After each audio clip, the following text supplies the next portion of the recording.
నమస్కారం, రేషియా టీవీ వార్తలకు స్వాగతం. నా పేరు కృష్ణకుమార్. వార్తల్లో ముందుగా హెడ్లైన్స్. సావిత్రిబాయి పూలేని ఆదర్శంగా తీసుకోవాలి. మహిళా కమిషన్ చైర్పర్సన్ రాయపాటి శైలజ.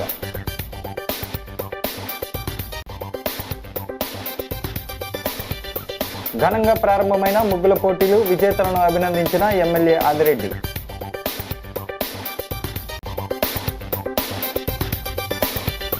భూ సమస్యల పరిష్కారానికి సత్వర చర్యలు, పట్టాదారు పాస్ పుస్తకాల పంపిణీలో కలెక్టర్.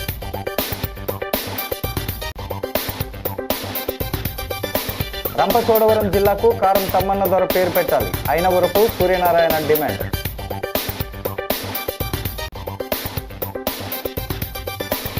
మహిళలపై నేరాలకు పాల్పడితే కఠిన చర్యలు, మహిళా కమిషన్ చైర్పర్సన్ రాయపాటి శైలజ.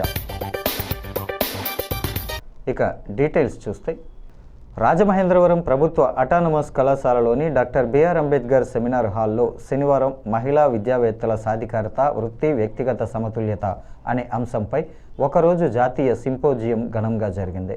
ఈ కార్యక్రమానికి రాయపాటి శైలజ ముఖ్య అతిథిగా హాజరయ్యారు. ఆమె మాట్లాడుతూ, జాతీయ ఉపాధ్యాయ దినోత్సవం నిర్వహించుకుంటున్న తొలి ఉపాధ్యాయురాలు సావిత్రిబాయి పూలే జయంతి రోజున ఇటువంటి జాతీయ సింపోజియం జరగటం గర్వకారణమన్నారు. ఎటువంటి సౌకర్యాలు లేని, వివక్షత చూపుతున్న ఆనాడే సావిత్రిబాయి పూలే తానేంటో ఉపాధ్యాయురాలుగా నిరూపించుకున్నారని అన్నారు.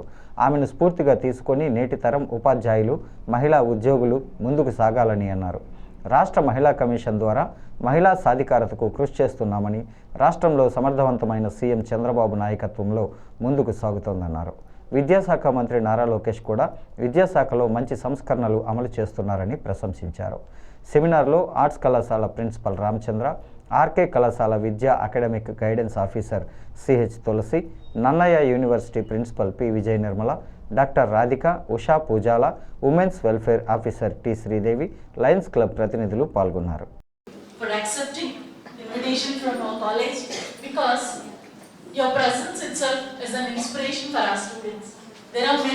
సావిత్రిబాయి పూలే 195వ జయంతిని పురస్కరించుకొని ఈరోజు గవర్నమెంట్ డిగ్రీ కాలేజ్లో symposium, national women teachers day సందర్భంగా symposium for teachers are women educators, అంటే ఎలా personal life, professional life balance చేసుకోవాలి, దాంతోపాటు మనం ఎలా ఏదైతే కాలేజ్కి వస్తున్నప్పుడు మనం ఎలా స్టూడెంట్స్కి ఆదర్శంగా కానీ వాళ్ళని ఎలా ఇన్స్పైర్ చేయాలి దాని మీద ఈరోజు ఒక national symposium, 1 day long symposium జరుగుతుంది. సో దాంట్లో భాగంగా ఈరోజు రాజమండ్రి రావటం జరిగింది. ఎందుకంటే మహిళలు అధ్యాపకులుగా కేవలం కాలేజ్ స్కూల్లోనే కాదు, ఇళ్లల్లో కూడా అటు ఇంటి పని చూసుకోవాలి, పిల్లల బాధ్యత చూసుకోవాలి, మళ్ళీ ఇక్కడికి వర్క్ ప్లేస్కి వచ్చినప్పుడు ఇక్కడ చూసుకోవాలి. సో దానికి ఒక అనుకూలమైన వాతావరణం కానివ్వండి, ఒక స్ట్రెస్ ఫ్రీ ఎన్విరాన్మెంట్ అనేది ఎలా క్రియేట్ చేయాలనే దాని మీద ఈరోజు డిస్కషన్ అనేది జరుగుతుంటుంది. అలాగే దాంతోపాటు ఏదైతే లీగల్ అవేర్నెస్ కానివ్వండి, రైట్స్ కానివ్వండి, టీచర్స్కి ఉన్న రైట్స్ ఏంటి, టీచర్సే కాదు ఎవరైనా వర్క్ చేసినప్పుడు వాళ్ళకున్న రైట్స్ ఏంటి, ఆ బెనిఫిట్స్ ఏంటి, అలాగే మెంటల్ హెల్త్ కానివ్వండి, ఎమోషనల్ వెల్బీయింగ్ కూడా టీచర్స్కి చాలా ఇంపార్టెంట్. ఎందుకంటే వాళ్ళు బాగుంటేనే వాళ్ళు ఇంకా ఎఫిషియెంట్గా పనిచేయగలరు, స్టూడెంట్స్ని కూడా ఇంకా ఎఫిషియెంట్గా ఇన్స్పైర్ చేయగలరు. కాబట్టి సో ఇలాంటి కాలేజెస్ కానీ ఇన్స్టిట్యూట్స్ ఆ విధంగా కూడా అడుగులు వేయాలి. కొంచెం కౌన్సిలింగ్ సెషన్స్ కానివ్వండి, సపోర్ట్ గ్రూప్స్ కానివ్వండి, ఫోకస్ గ్రూప్స్ ఇలాంటివి సెట్ చేసి అదొకటి క్రియేట్ చేయాలి. సంకల్ప్ అని ఒక ప్రోగ్రామ్ స్టార్ట్ చేయడం జరిగింది విత్ డిస్ట్రిక్ట్ అడ్మినిస్ట్రేషన్ తోటి, కలెక్టర్ గారు ఆధ్వర్యంలో. అదేమిటంటే సంకల్ప్ అంటే safe guard and nurturing gendering adolescence through love and protection. Bhavani charitable trust సహకారంతో తెలుగుదేశం పార్టీ ఆధ్వర్యంలో ప్రతి ఏటా సంక్రాంతి సందర్భంగా నిర్వహించే ముగ్గుల పోటీలు ఘనంగా ప్రారంభమయ్యాయి. స్థానిక 1వ డివిజన్లో మాజీ కార్పొరేటర్ కడలి రామకృష్ణ ఆధ్వర్యంలో ముగ్గుల పోటీలు నిర్వహించారు. మహిళలు పెద్ద ఎత్తున పాల్గొని ఉత్సాహంగా అందమైన రంగవల్లులు తీర్చిదిద్దారు. సిటీ ఎమ్మెల్యే ఆదిరెడ్డి వాసు ముఖ్య అతిథిగా హాజరై మహిళలు వేసిన రంగవల్లులను తిలకించారు. అనంతరం న్యాయ నిర్ణేతలు ప్రకటించిన విజేతల పేర్లను ప్రకటించారు. ఈ సందర్భంగా ఆయన మాట్లాడుతూ, గత 6 ఏళ్లుగా డివిజన్లలో ముగ్గుల పోటీలు నిర్వహిస్తున్నామని, కేవలం మహిళలను ఉత్సాహపరచాలనే ఉద్దేశంతోనే ప్రతిపక్షంలో ఉన్న రోజుల నుంచి ఈ పోటీలు ప్రారంభించామన్నారు. మొదటి బహుమతిగా డబుల్ కాట్ మంచం, రెండవ బహుమతిగా సోఫా సెట్, మూడవ బహుమతిగా వార్డ్రోబ్, 4వ బహుమతిగా డ్రెస్సింగ్ టేబుల్, 5వ బహుమతిగా 2 కుర్చీలు ఈ నెల 10న పుష్కరఘాట్లో జరిగే కార్యక్రమంలో ఇస్తామని వెల్లడించారు. భారతీయ సంస్కృతి సాంప్రదాయాలను గౌరవిస్తూ మహిళలు పెద్ద ఎత్తున ముగ్గుల పోటీల్లో పాల్గొన్నారని ప్రశంసించారు. టీడీపీ జిల్లా కార్యదర్శి కాశీ నవీన్, స్థానిక నాయకులు ఈ కార్యక్రమంలో పాల్గొన్నారు. మన ఒకటో డివిజన్ తెలుగుదేశం పార్టీ తరఫున, మన ఒకటో డివిజన్ మహిళా సోదరిమణుల తరఫున పేరున ధన్యవాదాలు. రాజమహేంద్రవరం సిటీ నియోజకవర్గంలో తెలుగుదేశం పార్టీ ముగ్గుల పోటీలు ప్రారంభించుకోవడం జరిగింది. ఈరోజు మొదటిగా 1వ వార్డు ఏదైతే మాకు ప్రతి కార్యక్రమంలో ఏ కార్యక్రమం తీసుకున్నా 1వ వార్డులో ప్రారంభించడం అన్నది తెలుగుదేశం పార్టీకి మాకు సెంటిమెంట్. ఈరోజు నా వార్డులో ప్రారంభించుకోవడం జరిగింది. మహిళలు చాలా ఉత్సాహంగా, ఆనందంగా, సంతోషంగా ఈ రంగోలీ పోటీల్లో పాల్గొనడం జరిగింది. చాలా ఆనందంగా ఉంది వాళ్ళందరూ కూడా పాల్గొనడం. అండ్ నెక్స్ట్ వాళ్ళు పోటీ పడిన విధానం కూడా చాలా సంతృప్తినిచ్చింది. వీళ్ళు పోటీ పడిన విధానాన్ని చూసే మేము ప్రతిపక్షంలో ఉన్నప్పుడు 4 సంవత్సరాలుగా కొనసాగిస్తూ అధికారంలో వచ్చిన తర్వాతగా ఇది 2వ సంవత్సరం. అంటే 6 సంవత్సరాలు భవానీ చారిటబుల్ ట్రస్ట్ ద్వారా రాజమండ్రి సిటీ నియోజకవర్గంలో ముగ్గులు పోటీలు ఒక కార్యక్రమాలు కొనసాగిస్తూనే ఉన్నాం 42 వార్డుల్లో కూడా. కానీ ప్రజలే ఇప్పుడు గమనిస్తున్నారు. వారి అధికారంలో వైసీపీ వాళ్ళు 1వ 2వ సంవత్సరాలు పెట్టారు ఎన్నికల ముందు ఓట్ల కోసం. ఓడిపోయిన వర్షాన్ని వదిలేశారు, గాలికి వదిలేసి ఇప్పుడు ఆలే కనబడట్లా. కానీ మేము ఆనాడు పెట్టే మీరాజు కూడా పెడతా ఉన్నాం. ఏంటంటే అది మా నిబద్ధత, అది మా చిత్తశుద్ధి. భవానీ చారిటబుల్ ట్రస్ట్ ద్వారా మేము చేసే కార్యక్రమాలు ఒక చిత్తశుద్ధి అది. అలాగే మహిళలు పోటీ పడుతున్న విధానాన్ని కూడా మేము చూసి కిందటి సంవత్సరం మీద ఈ సంవత్సరం ప్రైజెస్ కూడా పెంచున్నాం. సుమారు కిందటి సంవత్సరం 3 ప్రైజులు ఇచ్చాం. కానీ ఈ సంవత్సరం ఒక మంచం, పరుపు, దిండ్లు ఫస్ట్ ప్రైజ్ కింద, 3 సీటర్ సోఫా సెకండ్, 3rd వచ్చి cupboard, 4th dressing table, 5th వచ్చి 2 చైర్స్ ఇవ్వడం జరుగుతూ ఉంది. అలాగే మా నాయకులు ఏదైతే ఉన్నారో వాళ్ళు కన్సలేషన్ ప్రైజెస్ ఇచ్చుకుంటున్నారు. పార్టిసిపెంట్ ప్రతి ఒక్కరికి కూడా కన్సలేషన్ ప్రైజ్ ఇస్తూ ఉన్నారు. చివరాఖరిగా 42 వార్డుల్లో వచ్చిన ఏదైతే 1st, 2nd, 3rd, 4th, 5th praise వాళ్ళందరికీ 10వ తారీఖున జనవరి 10th పుష్కర్ ఘాట్లో అంగరంగ వైభవంగా సంక్రాంతి సంబరాలు చేసుకుంటూ అక్కడ వాళ్ళందరికీ కూడా గిఫ్ట్స్ ఇచ్చే కార్యక్రమం తీసుకుంటా ఉన్నాం. మండపేట నియోజకవర్గం పరిధిలోని మారేడుబాక గ్రామంలో నిర్వహించిన పట్టాదారు పాసు పుస్తకాల పంపిణీలో జిల్లా కలెక్టర్ కీర్తి చేకూరి, కలెక్టర్ వేగుళ్ల జోగేశ్వరరావు ముఖ్య అతిథులుగా పాల్గొన్నారు. గ్రామ సర్పంచ్ మట్టపర్తి గోవిందరాజు అధ్యక్షతన ఈ కార్యక్రమం జరిగింది. కలెక్టర్ కీర్తి మాట్లాడుతూ తూర్పుగోదావరి జిల్లాలో కలిసిన మండపేట నియోజకవర్గంలో జరిగిన తొలి కార్యక్రమంలో పాల్గొనడం చాలా ఆనందంగా ఉందన్నారు. రీసర్వే, మ్యూటేషన్, 1B నమోదు తదితర అంశాలపై స్థానిక ఎమ్మెల్యే వేగుళ్ల జోగేశ్వరరావు కొన్ని లోపాలను తమ దృష్టికి తీసుకొచ్చారని, వాటిని పరిష్కారానికి బాధ్యతగా చర్యలు తీసుకుంటామన్నారు. ప్రజల నుంచి వచ్చిన అర్జీలను త్వరితగతిన తహసీల్దారు వ్యక్తిగత బాధ్యతతో భావించి పరిష్కరించాలని ఆదేశించారు. వేగుళ్ల మాట్లాడుతూ మండపేట నియోజకవర్గ ప్రజలకు శుభదినమని, ప్రజల చిరకాల కోరిక మేరకు ముఖ్యమంత్రి చంద్రబాబు ఈ నిర్ణయం తీసుకున్నారని అన్నారు. అనంతరం రైతులకు పట్టాదారు పాస్ పుస్తకాలు పంపిణీ చేశారు. ఆర్డీఓ కృష్ణనాయక్, తహసీల్దార్ తేజేశ్వరరావు, ఎంపీడీఓ సత్యనారాయణ, వల్లూరి చిన్నారావు, పుట్ట మాధవరావు తదితరులు ఈ కార్యక్రమంలో పాల్గొన్నారు. ఎవరికంటే మన ఎమ్మెల్యే జోగేశ్వరరావు గారికి దక్కుతుందని మీ అందరి ముందు కూడా గర్వంగా.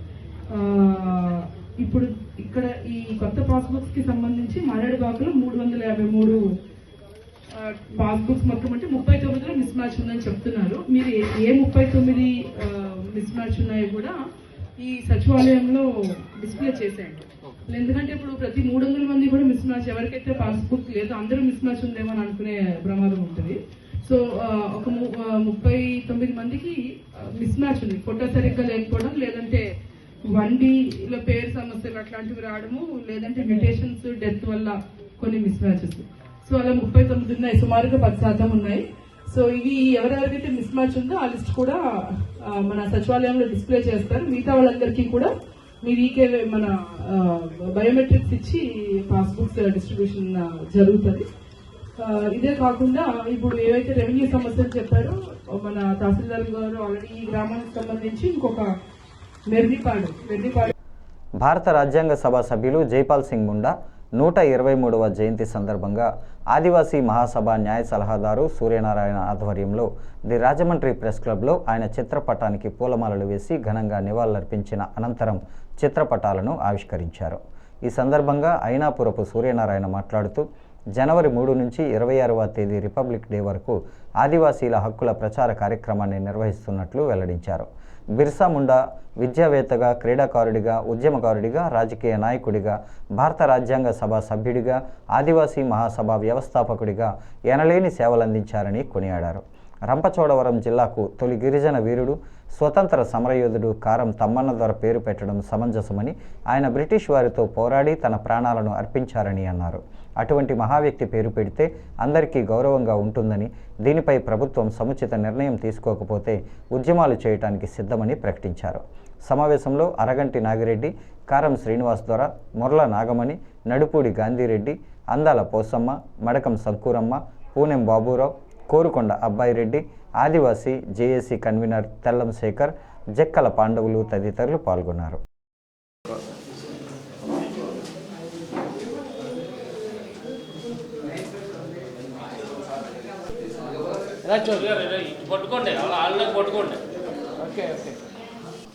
జైపల్ బండగ రాసేయాలను జైపల్ బండగ రాసేయాలను జైపల్ బండా అమలు చేయాలి భారత రాజ్యాంగం. జోహార్ జైపల్ బండా, జోహార్ జైపల్ బండా, జోహార్ జైపల్ బండా. అమలు చేయాలి భారత రాజ్యాంగం పటిష్టంగా. ఎందుకంటే ఇది జనరల్ అడ్మినిస్ట్రేషన్ పోలవరం కావాలని స్వీకరించారు. పైగా పేపర్ బ్రేక్ నుంచేసి పలానా తారీఖు లోపల మీరు తెలియజేయండి అని అనకూడదు. దాంతో ఖచ్చితంగా పలానా తారీఖుని మీ గ్రామంలో విజ్ఞప్తులు సేకరిస్తామని చెప్పేసి ప్రకటించాలి. ఆ తారీఖులు ప్రకటించాలి. మీకు విజ్ఞప్తులు సేకరించమంటే కుదరదు. ఆ పోలవరం ఆచేటంత వరకు కూడా ఉద్యమం కొనసాగుతుంది. జయంతి సందర్భంగా కథలకి ఎందుకు లేదు సార్? కథలు అనేక సార్లు హెచ్చరించారు కోర్టులు. పోలవరం దాటి ఇక మేము ఏం చేస్తామంటే కోర్టులనే ఆశ్రయిస్తాం. ఇందులో ప్రధానంగా మేము చెప్పదలుచుకున్నది ఏంటంటే, పోలవరం జిల్లా అని చెప్పేసి పెట్టారు. పోలవరం జిల్లా, పోలవరం అనే మాట వాడటం అది సమంజసం కాదు. ఎందుకంటే ఇక్కడ ఇది రంపచోడవరం జిల్లా 12 మండలాలు గిరిజనులు సంబంధించినటువంటి గిరిజనులు ఉండేటటువంటి జిల్లా. అక్కడ ఎక్కడా కూడా పోలవరం నీళ్లు ఒక్క చుక్క కూడా వాళ్ళు ఎవరికి అందట్లేదు. ఇక్కడ ఇంకో విషయం ఏంటంటే, మనకి అసలు పోలవరం అనేది ఇక్కడ లేదు. ఆ మండలాలు కూడా దీంట్లో, ఆ గ్రామాలు కూడా ఏమి దీంట్లో కలపలేదు. మహిళలు, బాలికలు స్వేచ్ఛా స్వతంత్రంతో పాటు మంచి వస్త్రధారణను కూడా తప్పనిసరిగా పాటిస్తే చాలా వరకు నేరాలు తగ్గుతాయని ఆంధ్రప్రదేశ్ మహిళా commission chairperson doctor Rayapati Shailaja అభిప్రాయపడ్డారు. శనివారం ఆమె రాజమహేంద్రవరంలో మీడియాతో మాట్లాడారు. మహిళలపై నేరాల నిరోధానికి సోషల్ మీడియా, సామాజిక మాధ్యమాల ద్వారా జరుగుతున్న హింసను అడ్డుకోవటానికి రాష్ట్ర మహిళా కమిషన్ ద్వారా విస్తృతంగా అవగాహన కల్పిస్తున్నట్టు రాయపాటి శైలజ అన్నారు. ఏ నేరం, అఘాయిత్యం జరుగుతున్నా అది కేవలం వారికి బాగా సన్నిహితంగా మెలుగుతున్న మరియు తెలిసిన వారి వల్లనే అవుతోందని, అందువల్ల తల్లిదండ్రులు ఎప్పటికప్పుడు తమ పిల్లల పరిస్థితులను గ్రహించాలని సూచించారు. ఏఐ, డీప్ ఫేక్ వంటి నేరాల నిరోధకానికి కేంద్ర ప్రభుత్వం ద్వారా పటిష్టమైన పాలసీలు రావాల్సి ఉందన్నారు. గతంలో చాలా వరకు మహిళలపై జరుగుతున్న నేరాలు బయటికి తెలిసేవి కావని, ఇప్పుడు ధైర్యంగా బయటకు వచ్చి ఫిర్యాదు చేయడం ద్వారా నేరస్తులకు కఠిన శిక్షలు పడేందుకు చర్యలు తీసుకునేందుకు అవకాశం వచ్చిందన్నారు. ప్రజల్లోకి వెళ్లే ఆడపిల్లలు వ్యక్తిగతంగా కూడా జాగ్రత్తలు తీసుకోవాలని కోరారు. పర్సనల్ లైఫ్, ప్రొఫెషనల్ లైఫ్ కారణం ఎలా కాలేజ్కి వచ్చినప్పుడు మనం ఎలా స్టూడెంట్స్కి ఆదర్శంగా కానీ వాళ్ళని ఎలా ఇన్స్పైర్ చేయాలి. తెలుగు అది సడన్గా మరి పొరపాటు.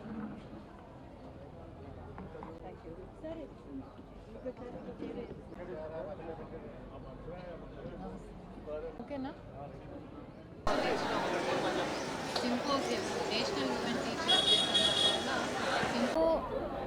Actually safety wise, security wise రీసెంట్గా డీజీపీ గారు రిలీజ్ చేసిన గైడ్ లైన్స్ కాబట్టి క్రైమ్ రేట్ తగ్గింది, కానీ రిపోర్టింగ్ ఎక్కువైంది అన్నారు.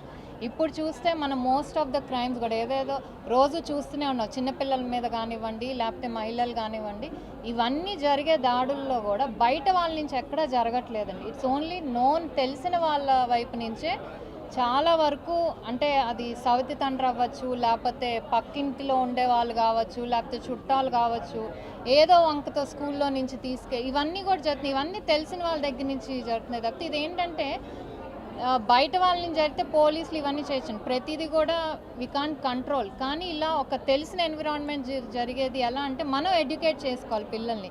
ఇప్పుడు మీరు చూస్తే మీరు బాల సదన్కి వెళ్ళి అడగండి, మేము ఎన్ని విజిట్ చేసాము, ప్రతి అక్కడ పిల్లలకు కూడా గుడ్ టచ్ బ్యాడ్ టచ్ అనేది ఏంటి బాల సదన్లో చిన్న చిన్న పిల్లలకు తెలుస్తుంది. సో ఇలాంటి ఎడ్యుకేషన్ అనేది it has to start from school level.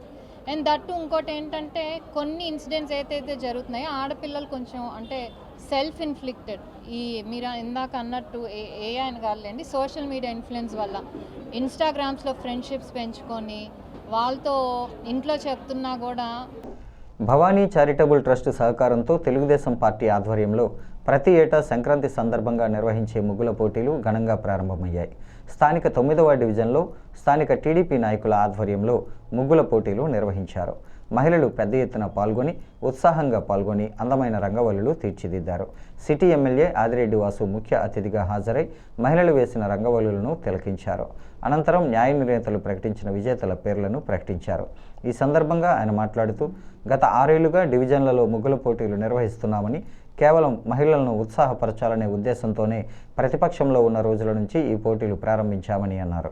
మొదటి బహుమతిగా డబుల్ కాట్ మంచం, రెండవ బహుమతిగా సోఫా సెట్, మూడవ బహుమతిగా వార్డ్రోబ్, 4వ బహుమతిగా డ్రెస్సింగ్ టేబుల్, 5వ బహుమతిగా 2 కుర్చీలు ఈ నెల 10న పుష్కర ఘాట్లో జరిగే కార్యక్రమంలో ఇస్తామని వెల్లడించారు. గూడ మాజీ చైర్మన్ గన్ని కృష్ణ, మాజీ కార్పొరేటర్ కోసూరి చండీప్రియ, ముసని బాబురావు, కప్పల వెలుగు కుమారి, మీసాల నాగమణి స్థానిక నాయకులు ఈ కార్యక్రమంలో పాల్గొన్నారు. 42 వార్డులో 5 ప్రైజులు తీసుకోండి.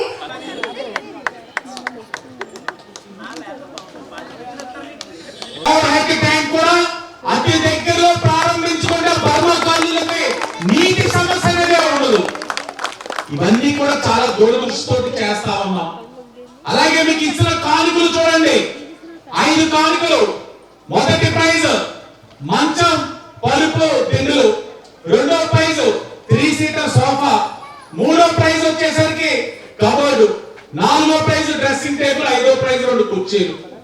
ఇవన్నీ కూడా గతటి సంవత్సరం మీద 2 ప్రైజులు పెంచాం. కేవలం మీ ఉత్సాహం చూసి మేము కూడా కాస్త జోష్ ఇవ్వాలని ఈ సంవత్సరం 5 ప్రైజులు పెట్టాం. మీరు కూడా అంతే జోష్ గా పాల్గొన్నారు. తప్పకుండా మీ ఆశీర్వచనంతో రాబోయే రోజులు ఇంకా బాగా కార్యక్రమాలు నడుపుతాం. కేవలం మిమ్మల్ని కోరేది ఒకటే, వ్యత్యాసం తెలియాలి. వైఎస్ఆర్సీపీ ఆలోచన విధానం తెలుసుకోండి. ఏనాడు ఈ వార్డులోని అభివృద్ధి కార్యక్రమాలు చేయలేదు. ఏవి అప్పారావు జేఎన్ రోడ్లలో చేసుకొని వదిలేశారు. కానీ ఈ రోజున కూటమి ప్రభుత్వంగా లోపల ఉన్న రోడ్లు సుమారు 10 కోట్ల వార్డుల అభివృద్ధి కార్యక్రమం చేయాలంటే విషయం కాదు, అది వార్డులో చేసి చూపించామని గర్వంగా చెప్తాము. మీ అందరికీ కూడా అభినందనలు తెలియజేసుకుంటాను. ఈ వార్డుకి సంక్రాంతి శోభను ముందుగానే తెచ్చినందుకు ఈ వార్డు నాయకులందరికీ కూడా, ముఖ్యంగా చంద్రప్రియ గారికి, రాజు గారికి, మన బాబు గారికి అందరికీ కూడా నేను అభినందనలు తెలియజేస్తున్నాను. కూడా ఎవరు కూడా డిసిషన్ తెలియజేయడం కాబట్టి జడ్జిమెంట్ బాగానే ఉన్నారు అనుకుంటున్నాను. మీరు ప్రైజులు ఇచ్చిన దగ్గర ఏ ముగ్గుగా ఎవరికి వచ్చిందో ఆ ముగ్గుగా మాకు తెలుస్తుంది. స్థానిక లలితానగర్లో వేంచేసి ఉన్న శ్రీ కాశీ అన్నపూర్ణ సమేత లక్ష్మీ గణపతి ఆలయంలో అమ్మవార్లకు పౌర్ణమి సందర్భంగా ఘనంగా హారతులిచ్చారు. ఆడారి లక్ష్మీనారాయణ, భాగ్యలక్ష్మి దంపతుల చేతుల మీదుగా భక్తి శ్రద్ధలతో ఈ కార్యక్రమం సాగింది. పౌర్ణమి సందర్భంగా శ్రీ కాశీ అన్నపూర్ణ సహిత లక్ష్మీ గణపతి అమ్మవారి ఆలయంలో ప్రత్యేక పూజలు నిర్వహించారు. అనంతరం ఆడారి లక్ష్మీనారాయణ, భాగ్యలక్ష్మి దంపతుల చేతుల మీదుగా భక్తి శ్రద్ధలతో హారతులు ఇచ్చారు. అనంతరం 200 మందికి అన్నదాన కార్యక్రమాన్ని నిర్వహించారు. ఆ అమ్మవారి ఆశీస్సులు ప్రజలందరిపైన ఉండాలని కోరి ప్రార్థించారు. ఈ కార్యక్రమంలో స్థానిక నాయకులు బి నాగేంద్ర, పిల్లా సతీష్, దుర్గా, శివ, సింహాద్రి, సతీష్ తదితరులు పాల్గొన్నారు.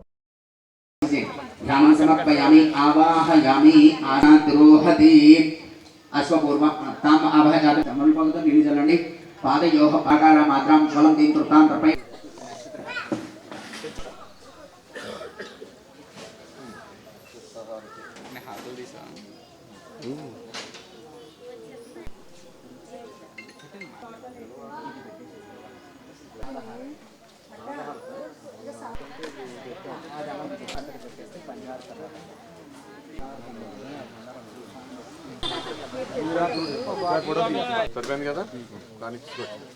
వచ్చారా ఆవిడేరి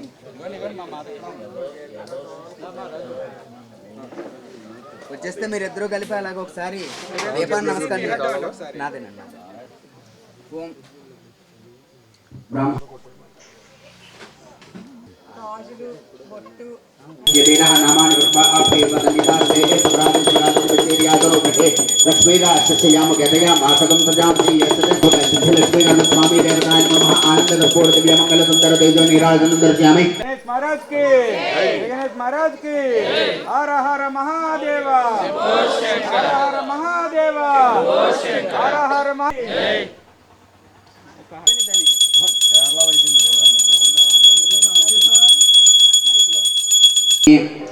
एकहारं दर्शया मित्रं देवं मित्रदयन्नोस्तु अनुराधान అభిషావర్ధయంతి శబ్దంజీ మేమ శబ్దస్తవీరా పరమాత్మ అనుగ్రహం అందరికీ లభించాలని ఇచ్చేది ఈ నేత్రహారతి దీని వల్ల తద్వేషు ఏష లోకేషు ప్రతిష్ఠతే అయ్యా బిల్వహారతి అమ్మవారికి అయ్యవారికి బిల్వహారతి జరుగుతోందండి బ్రహ్మ విష్ణు మహేశ్వరులకు ఇచ్చే నిర్వాతనే సర్పహారతి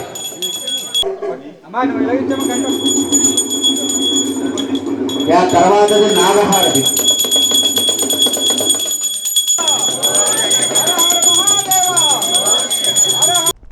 భవానీ చారిటబుల్ ట్రస్ట్ సహకారంతో తెలుగుదేశం పార్టీ ఆధ్వర్యంలో ప్రతి ఏటా సంక్రాంతి సందర్భంగా నిర్వహించే ముగ్గుల పోటీలు స్థానిక 11వ డివిజన్లో టీడీపీ ఇన్ఛార్జ్ కంటిపూడి రాజేంద్ర ఆధ్వర్యంలో జరిగాయి. మహిళలు పెద్ద ఎత్తున తరలివచ్చి ముగ్గులు వేశారు. సిటీ ఎమ్మెల్యే ఆదిరెడ్డి వాసు ముఖ్య అతిథిగా హాజరై మహిళలు వేసిన రంగవల్లులను తిలకించారు.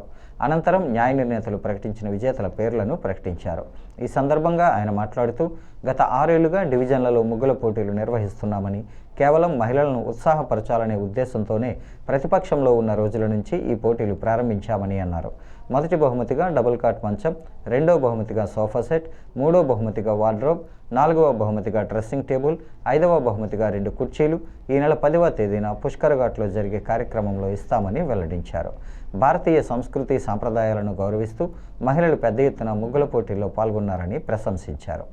BJP city convener Yanumala Rangababu, UPHC chairman Chopperla Veerabhadrarao, డైరెక్టర్లు తుల్లి పద్మం, యందం ఇందిర, స్థానిక నాయకులు ఈ కార్యక్రమంలో పాల్గొన్నారు.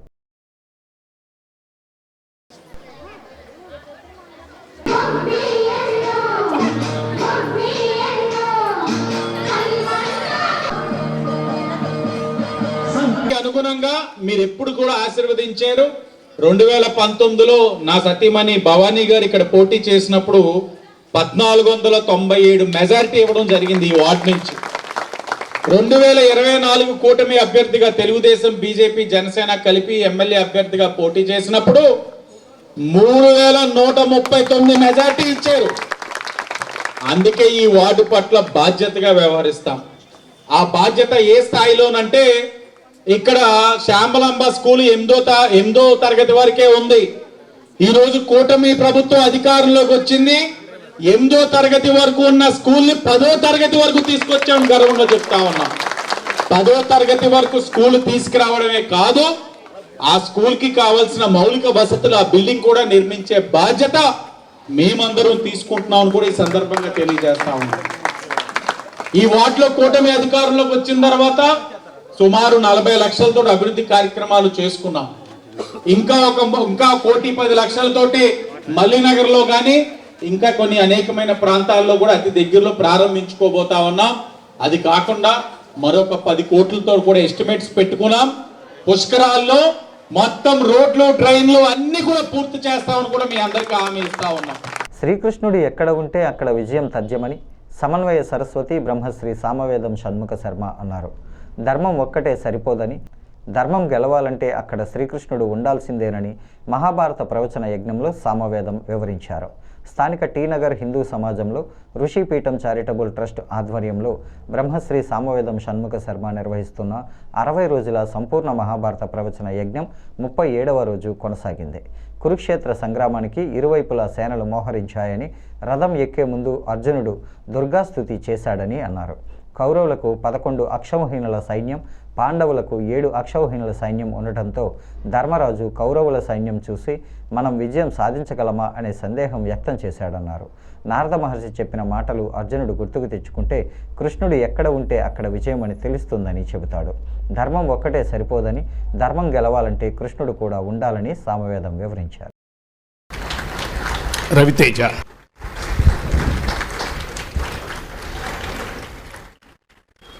ప్రారంభవాక్యాలు పలుకుతారు. వీరు కూడా స్త్రీ వేషాన్ని మరుగుపరిచి ఆ పురుష రూపంతో ఉన్నటువంటి వాడికే వివాహం చేసే కన్యను తీసుకున్నారు. కానీ కొంతకాలమైన తర్వాత తెలిసింది ఏంటంటే ఇతడు పురుషుడు కాదు స్త్రీయే అని తెలిసింది. దానితో హిరణ్యవర్మకి వార్త వెళ్ళింది. నన్ను వంచన చేశాడు ద్రుపద మహారాజు అని తెలుసుకొని యుద్ధం చేయాలని చెప్పి తన యొక్క సైన్యంతో వచ్చి మోహరించాడు. ఈ సమయంలో ఏం చేయాలో తెలియలేదు. అప్పుడు నా వల్ల తల్లిదండ్రులకి ఎంత బాధ కలిగింది. తల్లిదండ్రులు ఇద్దరు కూర్చొని ద్రుపదుడు ఆయన భార్య కూడా బాధపడడం చూసింది అందామా? ప్రస్తుతం అలాగే అందాం. చూసింది శిఖండి. బాధపడుతున్నారు వాళ్ళిద్దరూ. పైగా శివుడు చెప్పాడు కదా ఎప్పటికైనా పురుషుడు అవుతాడని. ఆ నమ్మకంతోనే మనం వివాహం చేయించాం. ఇంకా పురుషత్వం ఇతనికి రాలేదు. ఇలా ఆలోచన చేస్తున్న సమయంలో నా వల్ల వీళ్ళకి ఇంత బాధ కలుగుతోంది కనుక నేను ఎలాగైనా ఆత్మహత్య చేసుకోవాలని చెప్పి శిఖండి అరణ్యానికి వెళ్ళిపెడుతున్నాడు. ఆ అరణ్యంలో కూర్చొని ఆహారాదులు విసర్జించి మరణానికి ఉన్ముఖుడై కూర్చున్నటువంటి సమయంలో అక్కడ స్థూణాకర్ణుడు అను యక్షుడు అక్కడికి వచ్చాడు. ఆ యక్షుని యొక్క నివాస ప్రాంతం అది. అతడు వచ్చి ఆహారాన్ని విసర్జించి ఉపవాస దీక్షతో ఏ తపస్సు చేస్తున్నావు నువ్వు అని అడిగాడు ఆమెని. అప్పుడు తపస్సు కాదు. భవానీ చారిటబుల్ ట్రస్ట్ సహకారంతో తెలుగుదేశం పార్టీ ఆధ్వర్యంలో ప్రతి ఏటా సంక్రాంతి సందర్భంగా నిర్వహించే ముగ్గుల పోటీలు స్థానిక 2వ డివిజన్లో టీడీపీ కుటుంబ సభ్యుల ఆధ్వర్యంలో జరిగాయి. మహిళలు పెద్ద ఎత్తున తరలివచ్చి ముగ్గులు వేశారు. మహిళలు పెద్ద ఎత్తున ఉత్సాహంగా పాల్గొని అందమైన రంగవల్లులు తీర్చిదిద్దారు. సిటీ ఎమ్మెల్యే ఆదిరెడ్డి వాసు ముఖ్య అతిథిగా హాజరై మహిళలు వేసిన రంగవల్లులను తిలకించారు. అనంతరం న్యాయ నిర్ణేతలు ప్రకటించిన విజేతల పేర్లను ప్రకటించారు. ఈ సందర్భంగా ఆయన మాట్లాడుతూ గత 6 ఏళ్లుగా డివిజన్లలో ముగ్గుల పోటీలు నిర్వహిస్తున్నామని, కేవలం మహిళలను ఉత్సాహపరచాలనే ఉద్దేశంతోనే ప్రతిపక్షంలో ఉన్న రోజుల నుంచి ఈ పోటీలు ప్రారంభించామని అన్నారు. మొదటి బహుమతిగా డబుల్ కాట్ మంచం, 2వ బహుమతిగా సోఫా సెట్, 3వ బహుమతిగా వార్డ్రోబ్, 4వ బహుమతిగా డ్రెస్సింగ్ టేబుల్, 5వ బహుమతిగా 2 కుర్చీలు ఈ నెల 10వ తేదీన పుష్కరఘాట్లో జరిగే కార్యక్రమంలో ఇస్తామని వెల్లడించారు. గూడ మాజీ చైర్మన్ గన్ని కృష్ణ, టీడీపీ జిల్లా కార్యదర్శి కాశీ నవీన్, స్థానిక నాయకులు మానే ఆదిబాబు, ఉప్పలూరి జానకరామయ్య, మిస్కా జోగినాయుడు, సలాది ఆనంద్ తదితరులు పాల్గొన్నారు. 2,44,00,000 ప్రతిపాదనలు ఉన్నాయి. అవి కూడా అతి దగ్గరలో చేస్తామని కూడా హామీ ఇస్తూ గోపాల్ నగర్ పొంత సమస్య అన్నది దశాబ్దాలుగా కొనసాగుతూనే ఉంది. ఆ సమస్యని పరిష్కరించుకోలేని అనేక సందర్భాలు ఉన్నాయి. కానీ ఈ రోజు మీకు హామీ ఇస్తా ఉన్నాం, గోపాల్ నగర్ పొంత ఏదైతే ఉందో అతి దగ్గరలో అధికారికంగా పట్టాలు ఇచ్చే బాధ్యత ఈ రోజు కూటమి ప్రభుత్వం తీసుకుంటా ఉంది. అతి దగ్గరలో ఇవ్వబోతున్నామని కూడా గర్వంగా తెలియజేస్తా ఉన్నాం. ఒక్కొక్కటిగా పరిష్కరించుకుంటూ వస్తా ఉన్నాం. అలాగే కిందటి సంవత్సరం మీద ఈ సంవత్సరం కూడా మీరు చాలా ముగ్గులు చాలా పోటీగా పెట్టారు. ఇది గ్రహించే మేము కూడా అనుకున్నాం, ఎంత బాగా పెట్టిన వాళ్ళని మనం ఇంకా ప్రోత్సహించాలి కదా అని చెప్పి ఆలోచించి కిందటి సంవత్సరం దాంట్లోని ఏదైతే ప్రైజెస్ అక్కడ ఉన్నాయి 3 పెట్టాం కిందటి సంవత్సరం. కానీ ఈ సంవత్సరం మంచం, పరుపు, దిండులు కలిపి first prize, second prize 3 seater sofa, third prize బీరువా, 4th వచ్చి డ్రెస్సింగ్ టేబుల్, 5th వచ్చి కుర్చీలు. అంటే 5 ప్రైజులు ఎందుకు పెంచాము అని అంటే మీలో పోటీ తత్వం చూసి మేము కూడా జోష్ని పెంచాలని కావాలని 5 ప్రైజులు పెంచాం. ఈ వార్తలు ఇంతటితో సమాప్తం. నమస్కారం.